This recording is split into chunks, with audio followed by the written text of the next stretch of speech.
তোমরা ভাবতেছো তোমরা এখনো বাচ্চা না, আব্বা বাচ্চা না। বাচ্চা হলে এত দুষ্টামি, এত গুনাহ। তুমি যদি ছোটই হও, 16 বছর বয়সেও ছোটই হও, এত নারী দেখো কেন বাপ? ছোট মানুষ এত উলঙ্গ ছবি দেখে, ছোট মানুষ এত নর্তকী দেখে, ছোট মানুষ এত নাচ গান দেখে। তুমি তো অসভ্য। এত কম বয়সে যে এত বেশি মোবাইলে নারী ছবি, অশ্লীল দৃশ্য দেখো, তুমি তো লম্পট, চরিত্রহীন, তুমি তো অসভ্য, তুমি তো বেহায়া, নির্লজ্জ। তুমি যাকে দেখো মোবাইলের ছবি, সে তোমার মা? নাফরমান বলো একটা ছেলে, বলো তোমার মাকে দেখো। যদি মানুষের বাচ্চা হও, রক্তে যদি মানুষের রক্ত হয়, তো তুমি কল্পনা করো তো যে তোর মাকে এরকম দেখুক কেউ, তোর মাকে উলঙ্গ দেখুক কেউ, তোর বোনকে উলঙ্গ দেখুক, তোর মেয়েকে কেউ বিবস্ত্র দেখুক বেটা, তোর ফুফুকে দেখুক, তোর খালাকে দেখুক। তাহলে তুমি যাকে দেখছো সে কি কারো মা না? সে কি কারো বোন না? সে কারো মেয়ে না? সে কারো ফুফু না? সে কারো খালা না? এজন্য মনে রাখো বাবা, আজকে তোমাদেরকে তোমাদের অভিভাবকরা মনে করছে তোমরা ছোট, আর সেই সুযোগে শয়তান তোমাদেরকে দিয়ে সমস্ত নষ্টামি করায় ফেলছে। চরিত্রহীনতা, চরিত্রহীনতার জেনার, ব্যভিচার, নারী ছবি, অশ্লীলতা, বেহায়াপনা। গত 2 দিন আগে পত্রিকা আসছে বাংলাদেশে গত 1 বছরে, গত 10 বছরের চাইতে বেশি, আমি নিজে পড়ছি রিপোর্ট, এইডস আক্রান্ত, মানে যৌন রোগে আক্রান্ত মারাত্মক যেটা মহামারী, HIV আক্রান্ত রোগীর সংখ্যা গত 10 বছরের চাইতে গত 1 বছরে বেড়ে গেছে। এবং উনি লিখছেন যে এর একটি বড় অংশ, রিপোর্টার লিখছেন, বিভিন্ন হসপিটালের জরিপ হিসাব করছেন, এই হসপিটালে চিকিৎসাধীন কয়জন, এর মধ্যে উনি লিখছেন বড় অংশ কিশোর, যুবক না, কিশোর। কিশোর মানে সর্বোচ্চ 13, 14, 15 বছরের ছেলেদেরকে বলে। যারা এই পরিমাণ অসভ্যতা করছে যে পৌঁছে গেছে এখন মহামারীতে, এইডসে আক্রান্ত। এজন্য দোস্ত, একদিন ঘুম ভাঙবে, একদিন তুমি জাগবে। পৃথিবী তোমার অপেক্ষায় বসে থাকবে না। তোমার দাদা তোমার সাথে মরবে না, তোমার আগে মরে যাবে। তোমার আব্বা তোমার সাথে মরবে না। ওই যে দেখেন, ওই বেয়াদব দেখেন, ওই 2 বেয়াদব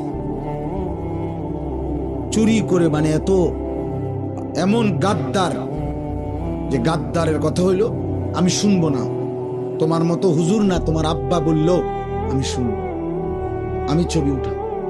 আরে বেয়াদব, উঠে গেলে ভালো, এত রাত হয়েছে, ঘুমায় যাও বাবা, অথবা গিয়ে বাইরে অন্য ছবি দেখো।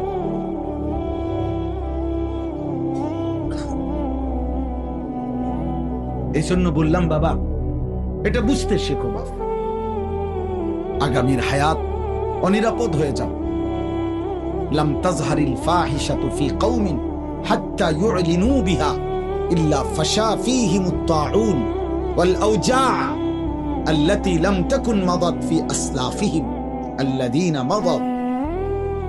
নবী সাল্লাল্লাহু আলাইহি ওয়াসাল্লাম বলেন, কোন সম্প্রদায়ের মধ্যে যদি জিনা, ব্যভিচার, নারী পুরুষ, ছেলে মেয়ের অবাধ মেলামেশা বেড়ে যায়, খোদার কসম নবী বলছেন, এটা যদি একদম খোলামেলা হয়ে যায়, ব্যাপক হয়ে যায়, আল্লাহর নবী বলেন নিশ্চিত সেই সমাজে মহামারী আসবে, তাউন, এবং এমন রোগ ব্যাধি আসবে যা তোমাদের পূর্ববর্তীদের মধ্যে ছিল না। প্রিয় ভাই, তোমাকে তো বাঁচতে হবে। আমি যে চিৎকার করি দোস্ত, আরে ছেলে তুমি তো বাঁচতে হবে আব্বা। তুমি যদি এমন হইতো যে বিপদে পড়বো আমার পাপের কারণে, আমার দাদায়, কারণ আমি তো মরে যাবো আগে, দাদা মরবো পরে, না রে আব্বা, তুমি পড়বা বিপদ। আল্লাহ পাক 24 ঘন্টা পরে যেন বলে, এই নাফরমান বান্দা, আজকের এই 24টা ঘন্টায় এত বড় আসমান জমিন, চন্দ্র সূর্য, আলো বাতাস, রোদ বৃষ্টি, খাদ্য খাবার, চোখ নাক কান নিঃশ্বাস, হৃদয়ের স্পন্দন আমি দিয়ে তোকে আমি এত 24টা ঘন্টা লালন পালন করলাম, তোরে আমি আদর করলাম, আমি রব, আমি মালিক, তুই আমারে একটা সেজদা দিলি না? তুই মানুষের বাচ্চা। এজন্য যদি মুসলমান মায়ের ঘরে জন্ম নাও তো এখন আর রাতে গিয়ে ঘুমায়ও না, আজকের রাতে সেজদা দাও। যদি মায়ের পবিত্র রক্ত, পবিত্র দুধ পান করে থাকো, বুঝছো মিয়া? জীবন জানোয়ারেরও পার হয়, রাত কুত্তারও ভোর হয়, রাত শুকুরেরও ভোর হয়, দিন কুত্তারও সন্ধ্যা হয়, সারা দিনের খাবারের চাহিদা জানোয়ারেরও পূরণ হয়, ঘুমের চাহিদা জানোয়ারেরও পূরণ হয়, থাকার ব্যবস্থাপনা কুত্তাও কোনো জায়গায় বারান্দার মধ্যে রাস্তার কোনো কিনারায় শুয়েই থাকে, একখানে না একখানে পার হয়ে যায়। জীবন একভাবে না একভাবে পার হয়েই যায় আব্বা, আখেরাত পার হবে না বাপ, আখেরাত পার হবে না আব্বা। অস্থিরতার কারণে আমরা বললাম, কষ্ট পাইবা, হাসলে কিংবা কাঁদলে, সুখে কিংবা দুঃখে মৃত্যু হয়ে যাব, মরেই যাব আমরা, আজ কিংবা কাল। নাম ঘোষণা হবেই, মাইকে এলান হবেই, আজ সে মরলো, আগামীকাল আমি মরলাম, এমন আর কি। আমরা কিতাবে পড়ছি, এক বুজুর্গ এক আল্লাহর ওলির একজন মুরিদের সাথে নিয়ে উনি দাঁড়ায়া ছিলেন রাস্তার পাশে। তো এই সময় একটা লাশের খাটিয়া নিয়া ওইখান দিয়া মানুষ যাচ্ছিল। তো ওনার মুরিদ ওনার পিসা হুজুরের সামনে বলতেছিল, ওই আল্লাহওয়ালার সামনে, যে ইন্না লিল্লাহি ওয়া ইন্না ইলাইহি রাজিউন, আহারে কার জানি লাশ, আহারে কার জানি জানাজা, সে বলছিল আর কি।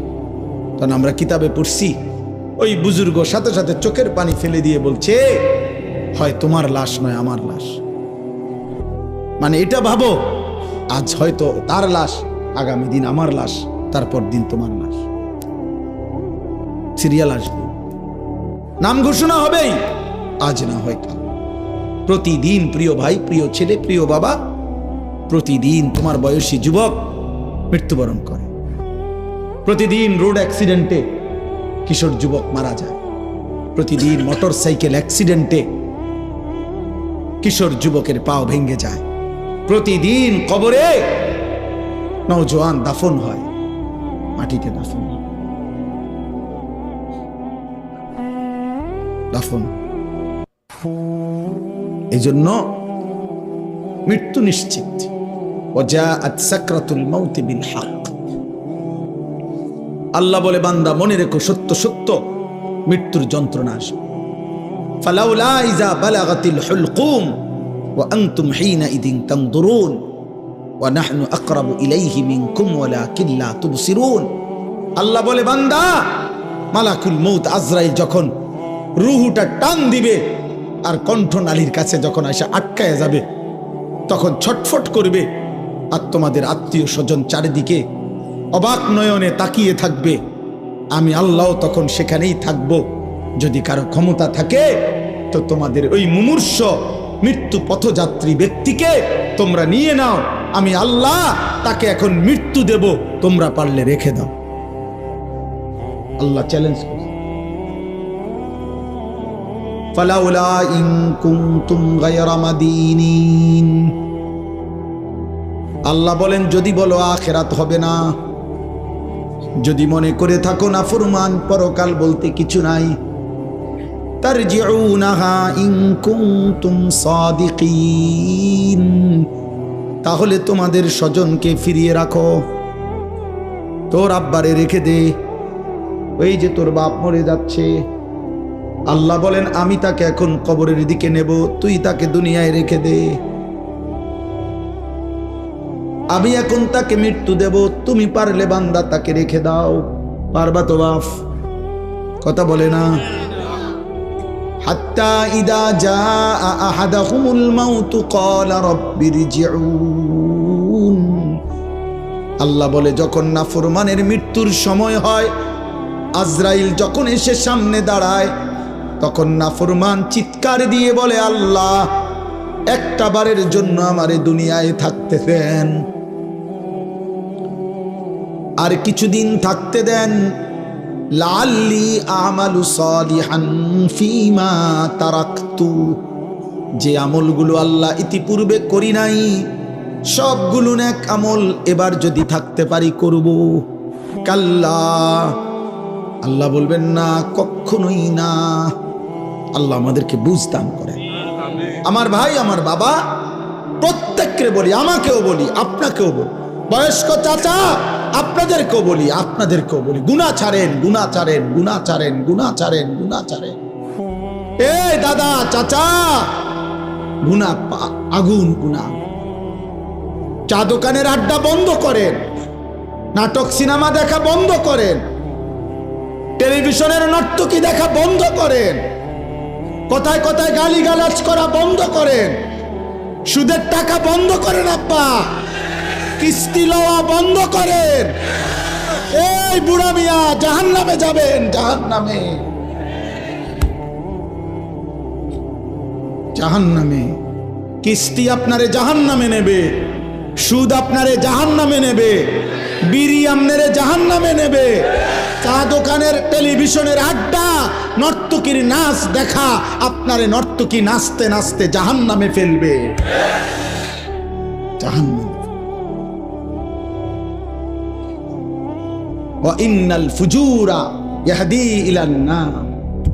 আল্লাহর নবী বলেন প্রতিটা পাপ তোমাদেরকে জাহান্নামের দিকে নিয়ে যাবে, আগুনের দিকে। কিসের দিকে বলেন না? চলেন এবার তরজমা শুনেন, তাইলে কথা শেষ। আলহামদুলিল্লাহ। আল্লাহ তাআলা বলেন, وقالوا أإذا ضللنا في الأرض أإنا لفي خلق جديد। এই আর 10টা মিনিট এর ভিতরেই মুনাজাত করে দেব ইনশাআল্লাহ। আল্লাহ তাআলা বলেন, মক্কার কাফেররা, কুরাইশরা নবীজি যখন কালেমার দাওয়াত দিচ্ছিলেন, তখন প্রতি মুহূর্তে নবীজি আখিরাতের কথা বলতেন। এটা বলতেন, আমাদের প্রত্যেকের মৃত্যুর পরে আল্লাহ আমাদেরকে কবর থেকে একদিন নির্দিষ্ট সময়ে হাসরের ময়দানে উঠাবেন। এটা আল্লাহ বলতেন, নবীজি শুনাইতেন। তো মক্কার কাফেররা, কুরাইশরা, তো মক্কার কাফের কুরাইশরা বলতো, মুহাম্মদ যত কিছুই বলো, আমরা যখন মাটির সাথে মিশে যাব, কবরের অন্ধকারে হারিয়ে যাব, আমরা একদিন তো আমাদেরকে পুনরায় নতুন করে সৃষ্টি করে হাসরের ময়দানে উঠাবে। এটা কিভাবে সম্ভব? কিভাবে সম্ভব? অর্থাৎ একটা জিনিস চিন্তা করে দেখেন, একজন ব্যক্তি কবরে, মনে করেন এখানে 500 বছর আগে কবর ছিল, তো 500 বছর পরে মাটি পাবে কই, লাশ পাবে কই, হাড্ডি পাবে কই, চামড়া পাবে কই? হতে পারে ওই জায়গায় এখন খাল হয়ে গেছে, নদী হয়ে গেছে, হতে পারে না এমন? তো আল্লাহর কাছে আল্লাহ বলতেছে, এই কাফের বেঈমানরা এই যুক্তি দেখাইতো, এই কথা বলতো আর কি, যে মুহাম্মদ কিভাবে সম্ভব, পাইবে কোথায় আমাদের হাড্ডি গোস্ত?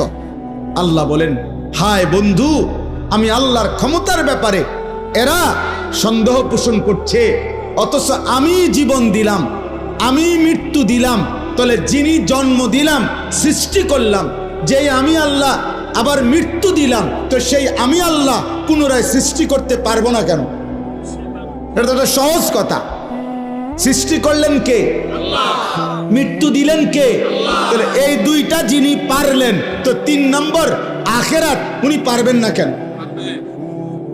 আল্লাহ তাআলা বলেন, বাল হুম বিলিকাই রাব্বিহিম কাফিরুন। হে বন্ধু, মনে রাখবেন, সমস্ত কাফের মুশরিকদের বক্তব্যের মূল কাহিনী হলো, মূল ঘটনা হলো, তারা আখিরাত বোঝে না, এটা না, আখিরাত বুঝে, বরং ওরা এটা বুঝে যে আখিরাত মেনে নিলে গুনাহ ছেড়ে দিতে হবে, আখেরাত মেনে নিলে আল্লাহর ইবাদত করতে হবে, আখেরাত মেনে নিলে আল্লাহর মুখোমুখি হইতে হবে, আখেরাত মেনে নিলে ফুলসিরাত পার হইতে হবে, আখেরাত মেনে নিলে আমলনামা হাতে নিতে হবে, আখেরাত মেনে নিলে নিজেদের জিন্দিগির অসভ্যতা ছেড়ে দিতে হবে।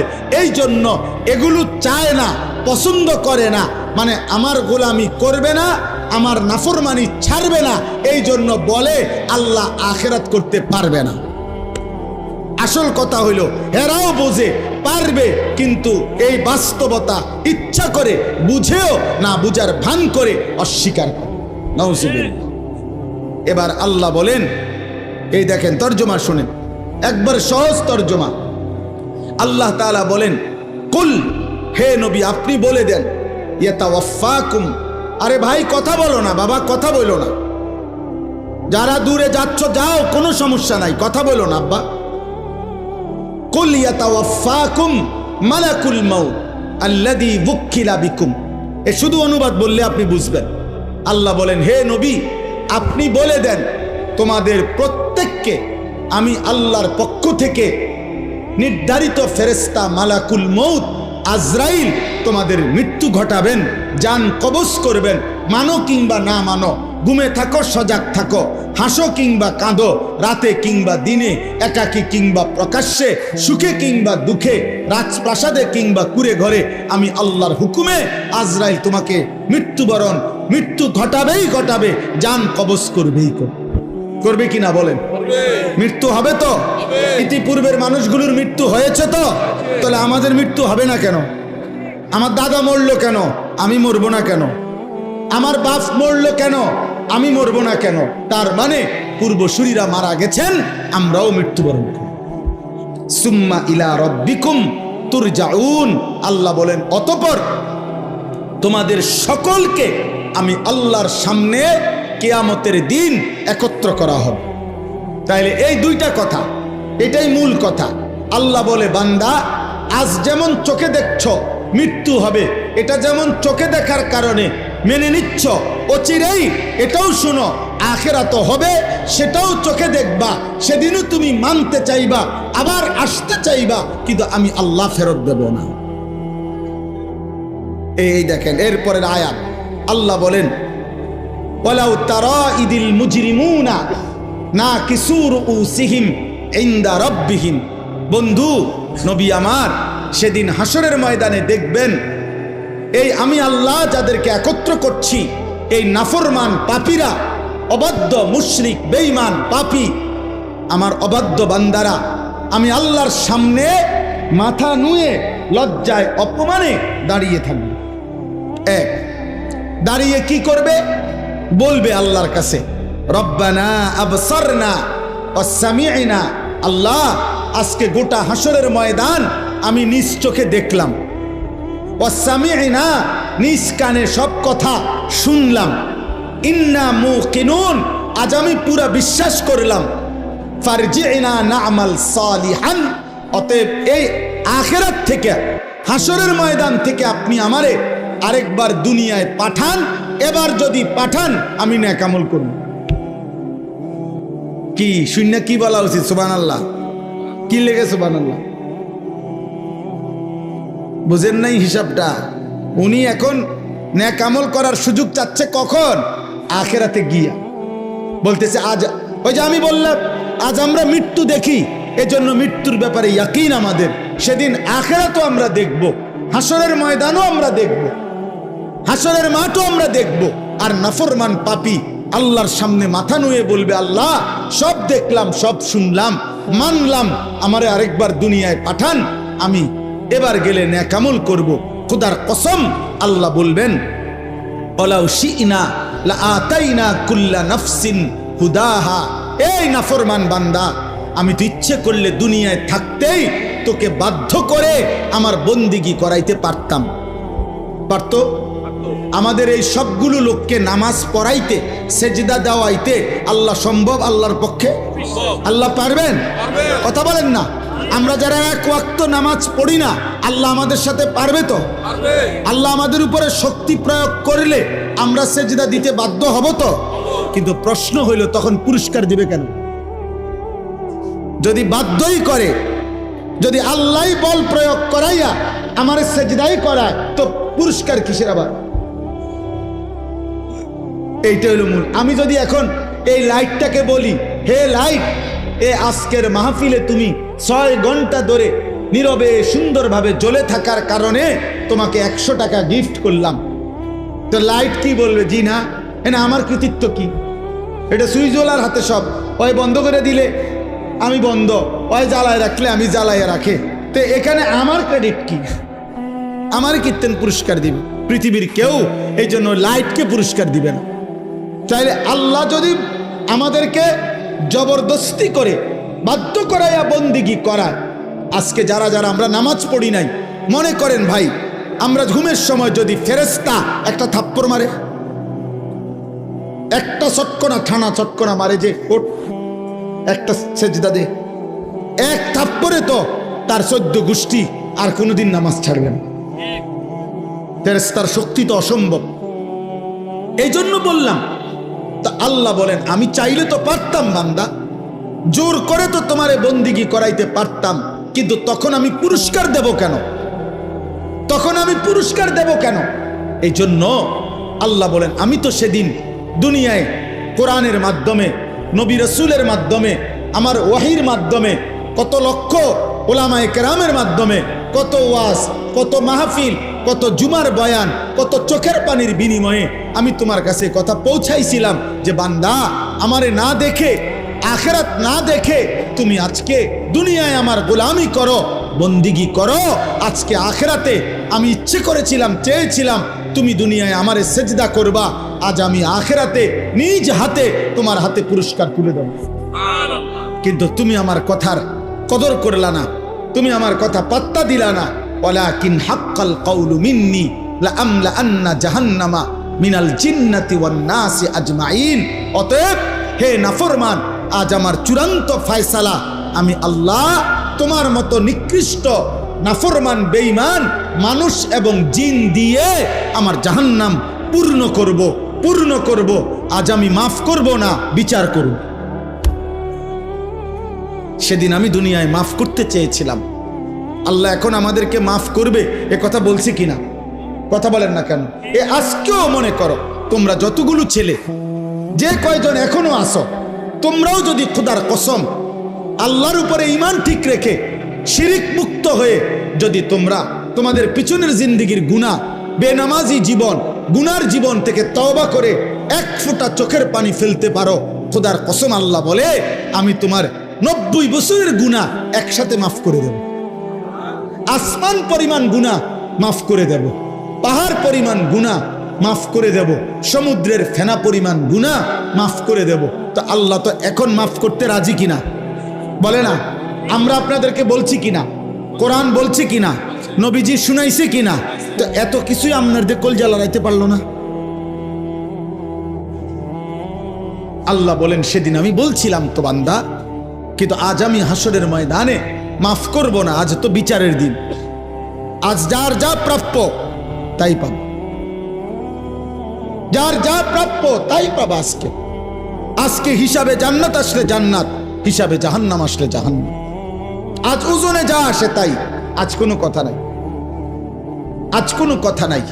এই সর্বশেষ কথা হলো ফাযুকু বিমা নাসিতুম লিকা ইয়াউমিকুম হাদা ইন্না নাসিনাকুম আবাফ। আল্লাহ যখন এই কথাটা বলে ফেলবে, তখন একজন জাহান্নামী ব্যক্তির আর কোনো ভরসা থাকবে না।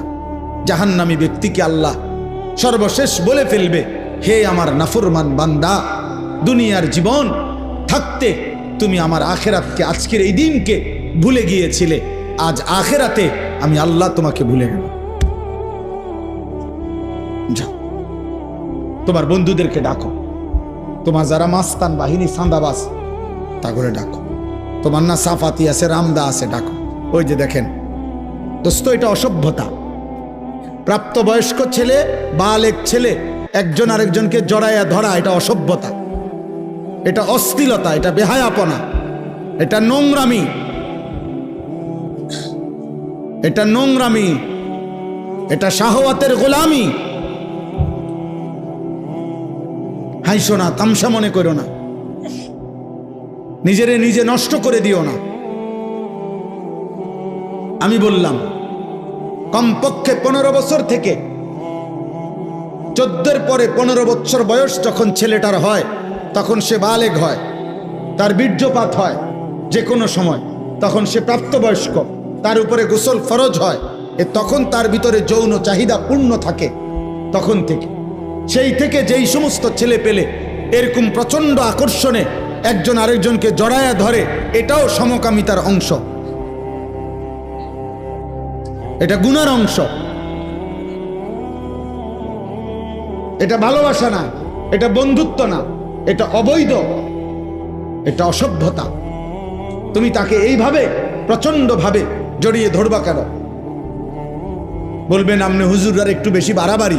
না, বাড়াবাড়ি না, বাড়াবাড়ি না, তোমারে জাহান্নাম থেকে মুক্তি দেওয়া, তোমারে ফিরাবার চেষ্টা করা, বাপ ফেরাবার চেষ্টা করা। এই জন্য দুষ্ট কোরআনুল কারীমে আল্লাহ বলছে ওয়ালা তাকরাবুজ জিনা, শুধু জিনা করো না এটা বলে নাই, আল্লাহ বলছে যত ভাবে হইতে পারে জিনা, ব্যভিচার, নিজের এক কথায় লজ্জাস্থানের যেই কোনো গুনাহ হইতে পারে তার কাছেও যেও না, কাছেও যেও না। এজন্য কোনো মেয়েকে দেখলে তো আর আমি তার সাথে জিনা করি নাই না, এটা ধীরে ধীরে তোমাকে জিনার দিকে নিয়ে যাব, এর সাথে হোক আর অন্য কারো সাথে। কমপক্ষে না পারলে মন তো চাইবে, কমপক্ষে হারাম কল্পনা তো জাগবে। এই জন্য ভাই একটা ছেলেই বুঝো, আমি বড় আশা নিয়ে বলি, অনেকটা খোলামেলা বলে ফেলি, উদ্দেশ্য আমার একটাই, কেউ ফিরুক, কেউ ফিরুক, কেউ বদলাক, কেউ বদলাক। আজকে বললাম না, মা বাবা সবাই আমরা অভিভাবক শ্রেণী, আহারে আমাদের 14-16 বছরের ছেলে পেলেদেরকে সম্পূর্ণ ওর হাতে ছেড়ে দিছে, ছেলেটাকে পুরোপুরি তার নিজের হাতে তুলে দিছে। বাবা তোমার চুল, তোমার পোশাক, তোমার কোন জামা ভাল লাগে, কোন গেঞ্জি ভাল লাগে, কোন প্যান্ট ভাল লাগে, তুমি খাইবা কি, কাকে পছন্দ করবা, কোন বন্ধুদের সাথে চলবা, বিকালে আড্ডা দিবা কোথায়, রাতে আড্ডা দিবা কোথায়, সব কিছু তোমার পছন্দ। তো your wish your life, your life your wish, তোমার জীবন তোমার পছন্দ, যার সাথে মন চায়, যা মন চায় তুমি নষ্ট হইয়া পচ্চা গইল্লা যাও, টাকা লাগলে আব্বার কাছ থেকে নিও, ভাত লাগলে তোমার মার কাছ থেকে গিয়ে খাই, শেষ। পেটে বুক লাগলে মায়ের রান্না করে রাখছে, আইসো ভাত খাইয়া যাইও, টাকা লাগলে তুমি সত্য বললা পারো, মিথ্যা বললা পারো, আমি আব্বার থেকে টাকা নিয়ে যাও, খালাস, এবার তোমার জীবন তুমি গড়ো। না না, এই পৃথিবীর ইতিহাসে সৃষ্টির প্রথম থেকে নিয়ে আজ পর্যন্ত মানুষের জীবন গঠনে তার উপরে কারো তত্ত্বাবধান থাকতে হয়, কেউ তাকে ধরে রাখতে হয়, কেউ তাকে টেনে ধরতে হয়, মন্দ পথ থেকে ফিরাইতে হয়, উত্তম পথে চালনা করতে হয়, নাইলে হয় না। নিজে নিজে মানুষ হয় না, নিজে নিজে জানোয়ার হয়, নিজে নিজে জানোয়ার। এই জন্য গাভীর বাচ্চা, গাভী বাছুর, আপনার 2 বাজারে গাভীর বাছুর হওয়ার 1 মাস পরেই 2 মাস পরে গাভী বেচালাম, কোনো অসুবিধা নাই। বাছুর এটা এমনি আমনের এক দৌড়ায় মরে 1 মাস খাইয়া এটা বাচ্চা যাবে, কারণ এর কোনো তরবিয়তের কিছু নাই, এর কোনো আখলাক গঠন, চরিত্র গঠন, জীবন গঠনের কোনো বিষয় নাই। কিন্তু মানুষের বাচ্চা আর গাভীর বাচ্চা এক না। মানুষের বাচ্চা কারো তত্ত্বাবধানে থাকতে হয়, বাবা খেয়াল রাখতে হয়, মা খেয়াল রাখতে হয়, অভিভাবক খেয়াল রাখতে হয়। আমি ঘরের বারান্দায় বসছি, আমার মা আমার ডাক দিয়ে ভিতরে নিয়ে আসছে, আব্বা ভিতরে আইয়া বইও। আমি বলছি মা কি হইছে?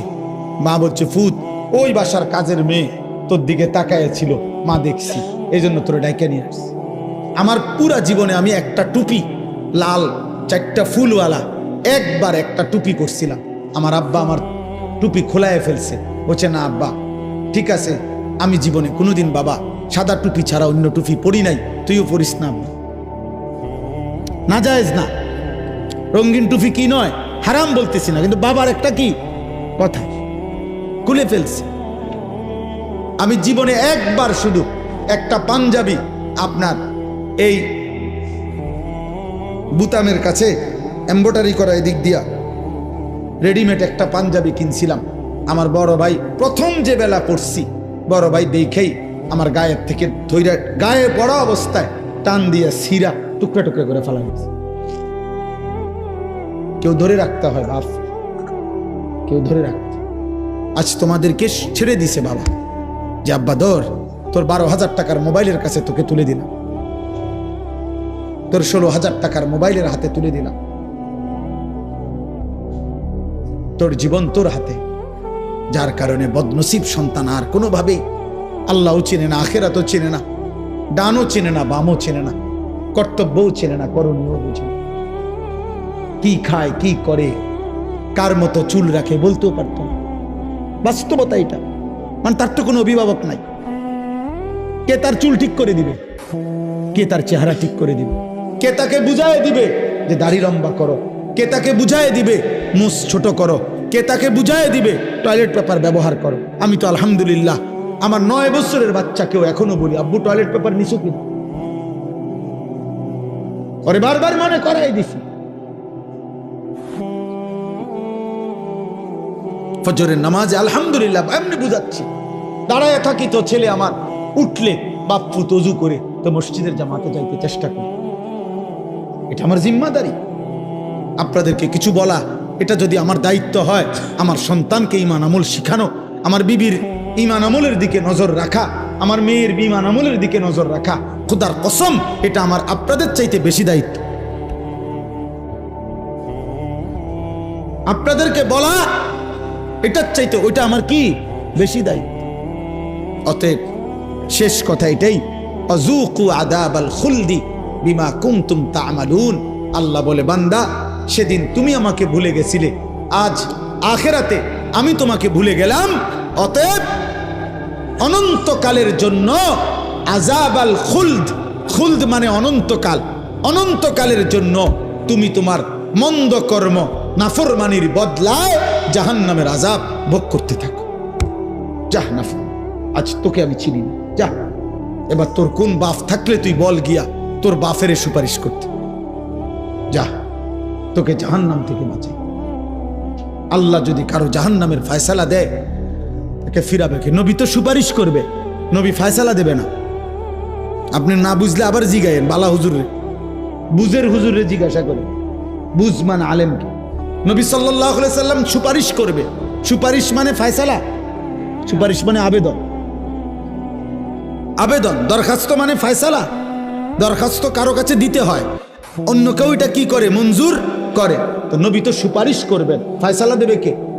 আল্লাহ, আল্লাহ, আল্লাহ।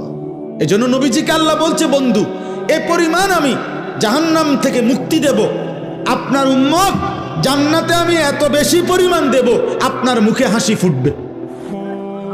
আপনারে খুশি করাবো, আপনারে নারাজ করব না।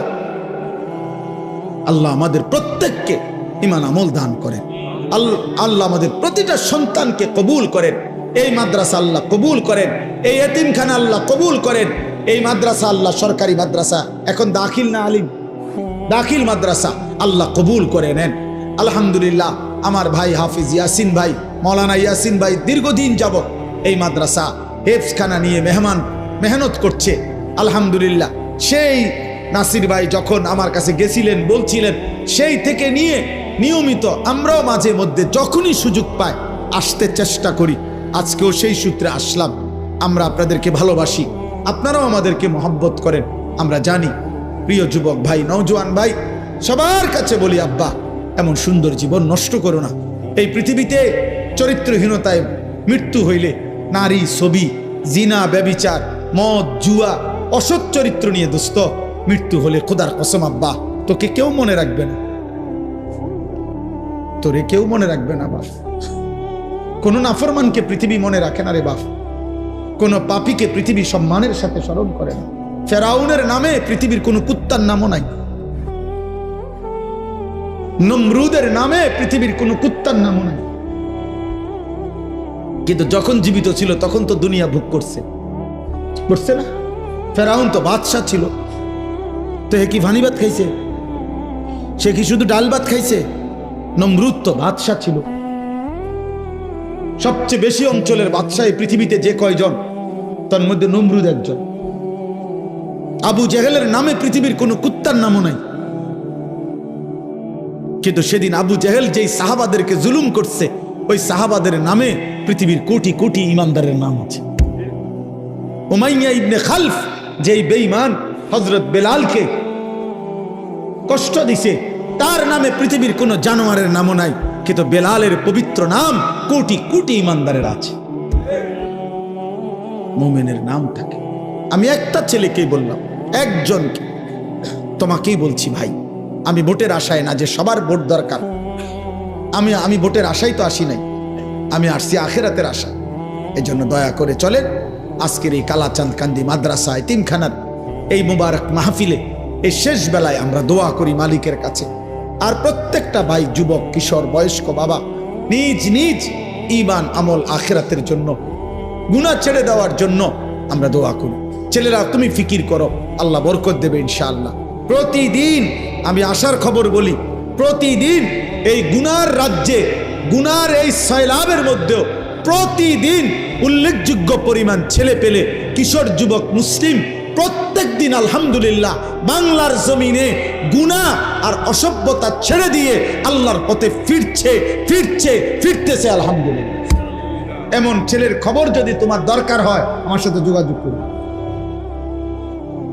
আমি শোনাবো ইনশাআল্লাহ। আমি নাম দেব, ঠিকানা দেব, তুমি দেখে আইসো। যে ছিল চরিত্রহীন সে এখন ইমানদার, যে মেয়ে ছাড়া, নারী ছাড়া বুঝতো না, সে এখন পাক্কা তাহাজ্জুদের রাত গভীরে চোখের পানি ফেলে সেজদা। মনে করো না 2-4 জন ফালতু লোকের কারণে, 2-4 জন চরিত্রহীনের কারণে পৃথিবী ইসলাম আটকায় যাবে না। বাস ইসলাম আছে, ইসলাম থাকবে, আল্লাহর দ্বীন থাকবে। আবু জেহেল সেদিন বিরোধিতা করছে, আবু জেহেল নাই, ইসলাম আছে। আবু লাহাব নাই, ইসলাম আছে, আছে না? এর জন্য আমাদের কেউ যদি না মানি, এ কারণে ইসলাম ঠকবে না, দ্বীন ঠকবে না, আল্লাহর কোরআন ঠকবে না। কে ঠকবে? আমরা, আমি ঠকবো। আল্লাহ আমাদেরকে মাফ করে দেন। আমার জন্য দোয়া করবেন, আমার মাদ্রাসার জন্য দোয়া করবেন। আমার যে ছোট্ট মাদ্রাসা কুমিল্লা ক্যান্টনমেন্ট ময়নামতি সাহেবের বাজার, প্রতি মাসের দ্বিতীয় শনিবার মাসিক ইসলাহি মাহফিল হয়। আগামী শনিবার 13ই ডিসেম্বর ইনশাআল্লাহ সকাল 10টা থেকে 12:30 পর্যন্ত মহিলাদের জন্য বয়ান হয়। আসর থেকে এশা পুরুষদের জন্য বয়ান হয়। ছেলেদেরও দাওয়াত দিলাম, বাবাদের কারো সুযোগ থাকলে যাওয়ার চেষ্টা করবেন। আমার একটা দোয়া চাই বিশেষভাবে। আমি একটা 1 মিনিটে বলি, আমার জীবনের একটা বড় স্বপ্ন, মুসলিম কিশোর যুবক ছেলেরা আল্লাহর দিকে ফিরবে, আল্লাহর দিকে ব্যাপকভাবে ফিরবে, নামাজি হবে, আগামী দিনে ইনশাআল্লাহ মাহদির পক্ষে লড়বে, এমন একটা স্বপ্ন আশা নিয়ে মুসলিম কিশোর যুবকরা যেন ব্যাপকভাবে ওযু, নামাজ, ঈমান, আমল, আখলাক, চরিত্র শিখতে পারে। এজন্য আমি একটা ভিন্ন উদ্যোগে আমার মাদ্রাসায় 118 শতক জায়গা একসাথে আমি কিনছি, প্রায় 2.5 কোটি টাকার উপরে জায়গার দাম, মাটির দাম। একটা উদ্দেশ্য, এই স্কুল, কলেজ, ইউনিভার্সিটি সহ সর্বস্তরের মুসলমান যেন বছরের যেই কোনো দিন, যার যেটুকু সময় আছে, এটুকু সময় যখনই আসবে কিছু না কিছু দিন শিখবে। ওযু, নামাজ, সূরা, কেরাত, দোয়া, কালাম, এরকম একটা আশা নিয়ে আমি একটা পূর্ণাঙ্গ বড় মাদ্রাসা করতে চাই। আমার স্লোগান, যে আসবে যখন দিন শিখবে তখন, যার সময় যতক্ষণ দিন শিখবে ততক্ষণ। শুক্রবার অনেকের ছুটি আছে, শনিবার অনেকের ছুটি আছে, কোনো পরীক্ষার বন্ধ আছে, সে ওযু শিখুক, নামাজ শিখুক। আলহামদুলিল্লাহ আমরা গত এই 1 বছরে আপনার 2 বার আমরা স্কুলের ছেলেদের জন্য আমাদের মাদ্রাসায় কোর্স করাইছি। এই পর্যন্ত প্রায় 450 ছেলে, না 350, 150, 500 ছেলে মোট এই পর্যন্ত আলহামদুলিল্লাহ 2 বারে আমাদের 30-32 জন ওস্তাদের কাছে 3 দিন লাগাতার থাইকা আমাদের মাদ্রাসা যখন বন্ধ দেয়, এই বন্ধের সময় আমরা 3 দিনের আয়োজন করি। এই বন্ধে আপনার আলহামদুলিল্লাহ ওযু, নামাজ, সূরা, কেরাত, 4টা সূরা, প্রয়োজন পরিমাণ কিছু সুন্নত আমল, ওযু, ইস্তেঞ্জা, টয়লেট, বাথরুম, ঢিলা, কুলুক, পাক নাফাকের কিছু মাসআলা আমরা তাকে দিবারাত্রি প্রতিদিন 11 ঘন্টা করে কোর্সের মাধ্যমে 3 দিন লাগায়া শিখাইছি। আলহামদুলিল্লাহ, আলহামদুলিল্লাহ, আলহামদুলিল্লাহ। ফজর ক্যাম্পেইনের কাজ করি আমরা সারা বাংলাদেশ জুড়ে। আমাদের একটা স্বপ্ন যে ফজরের নামাজে মুসল্লি বাড়বে, কিশোর যুবক ফজরের নামাজ পড়বে, এটার একটা ক্যাম্পেইন করি, মানে প্রচারণা করি। আলহামদুলিল্লাহ, যে একটা যুবক সিদ্ধান্ত নিবে যে সে নিজে ফজর পড়বে, আরো সাথীদেরকে একজনকে সে ফজরের নামাজের জন্য ডাকবে। আমার একটা উদ্দেশ্য হলো এই যে আমি এটা দেখলাম, কি নাম, সমাজের জাগ্রত নাগরিক স্বজন, এই যারাই আয়োজন করেছেন, এটা আপনাদের কাছে আমার অনুরোধ, মানুষের কল্যাণ করতে হয় দুইভাবে। এক হলো আর্থিক সেবামূলক কল্যাণ, আরেকটা হলো জীবন পরিবর্তন আখেরাতমূলক কল্যাণ। একটি মুসলিম সংগঠন যেই হোক যেখানে হোক, তাদের প্রথম দায়িত্ব হলো মুসলমানদের ঈমান আমল আখেরাতমুখী জীবন গঠনের কোনো না কোনো চেষ্টা করা। আর দ্বিতীয় দায়িত্ব হলো তাদেরকে সেবামূলক, অসহায়, গরিব, এতিম, দুস্থ, বিপদগ্রস্ত, বন্যার্থ যেই কোনো ক্ষেত্রে তাদের পাশে দাঁড়ানো, আর্থিক সহযোগিতা করা, এটা একটা দায়িত্ব। আর জীবন পরিবর্তন একটা দায়িত্ব। এই জন্য এই ফজর ক্যাম্পেইনের কাজ আপনারা করতে পারেন। আলহামদুলিল্লাহ, যে একটা যুবক একজন যুবককে ডাকবে, তুমিও পড়বা, তুমি তোমার একজন বন্ধুকে ফজরের নামাজের জন্য উঠাইবা। এই তোমরা 2 জন হইলে, তোমরা 2 জন আবার 2 জনকে বললে 4 জন হবে, 4 জন বললে 8 জন হবে, 8 জন বললে 16 জন হবে। এটা কোনো দল না, আগামী নির্বাচনে প্রার্থী হমু এমন কিছু না, শুধু আখেরাতের জন্য, নামাজের জন্য। এটা আমি অনুরোধ করলাম। আমার অনুরোধ, আমরা প্রত্যেকে আখেরাতমুখী ভালো কাজের সাথে অংশগ্রহণ করব ইনশাআল্লাহ। আমার ওই মাদ্রাসার এই বিশাল জায়গা, আলহামদুলিল্লাহ, এটার জন্য দোয়া করবেন।